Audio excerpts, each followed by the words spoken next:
Mes chers amis, bonjour, j'espère que vous allez bien. Emmanuel Macron est considéré comme constant dans ses actions de destruction sociale.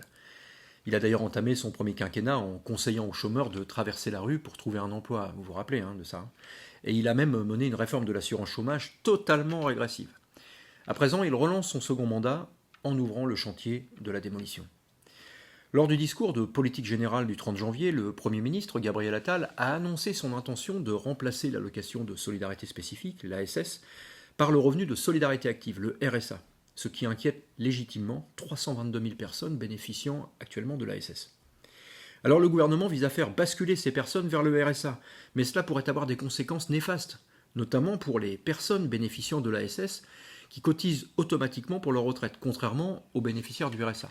Et il sera plus compliqué pour une personne en couple de percevoir le RSA si la SS est supprimée, tout simplement. De ce fait, la décision de Gabriel Attal pourrait faire perdre entre 100 et 150 euros par mois aux ménages, soit 5 à 10% des revenus. Sans compter l'expérimentation scélérate du RSA rebond qu'il va généraliser en décembre prochain, vous vous rappelez, on en a déjà parlé. La politique de Macron vise donc à réduire les dépenses publiques et à pousser les chômeurs à accepter n'importe quel emploi, tout en mettant l'accent sur la dignité du travail par rapport au chômage. Fallait oser la faire celle-là. Cette politique macroniste de démantèlement de l'assurance chômage a déjà introduit des réformes visant à réduire le nombre d'inscrits et réaliser des économies avec pour objectif de faire économiser 4,5 milliards d'euros par an à l'assurance chômage. Et il dit souhaiter atteindre le plein emploi d'ici 2027, mais en effaçant des radars celles et ceux qui n'en ont pas.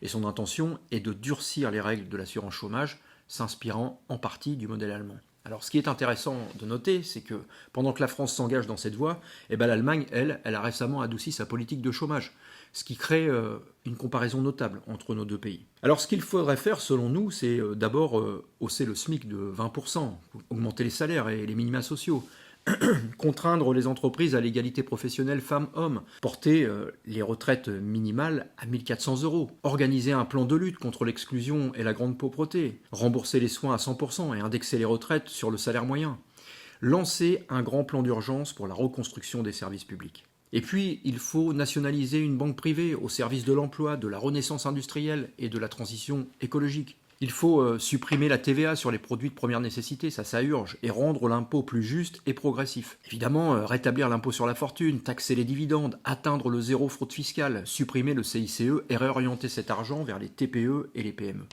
Rendre le pouvoir au Parlement contre la monarchie présidentielle et instaurer un référendum d'initiative populaire. Et puis mettre en place les pouvoirs décisionnels des salariés dans l'entreprise. Et enfin, il faut aussi sortir du pacte budgétaire européen. Priorité aux dépenses sociales et écologiques. Alors, pendant que la communication s'installe, elle ne s'installe pas, elle est tout le temps présente au gouvernement et à l'Élysée. En essayant de nous dire voilà, il faut changer de gouvernement, peut-être que François Bayrou va rentrer dans le gouvernement, mais nous, quelque part, on s'en fiche, ce qu'on veut, c'est des actes, et aujourd'hui, les actes, il n'y en a pas. Donc il faudra s'en rappeler pour les prochaines élections européennes, et puis les élections présidentielles, où il faut évidemment virer Emmanuel Macron. Il faut aussi empêcher le Rassemblement national de prendre le pouvoir et l'ultra-droite. Donc il faudra qu'on soit en capacité d'unir nos forces, nous la gauche de conquête sociale, pour présenter un candidat ou une candidate capable d'emporter la donne. À très bientôt.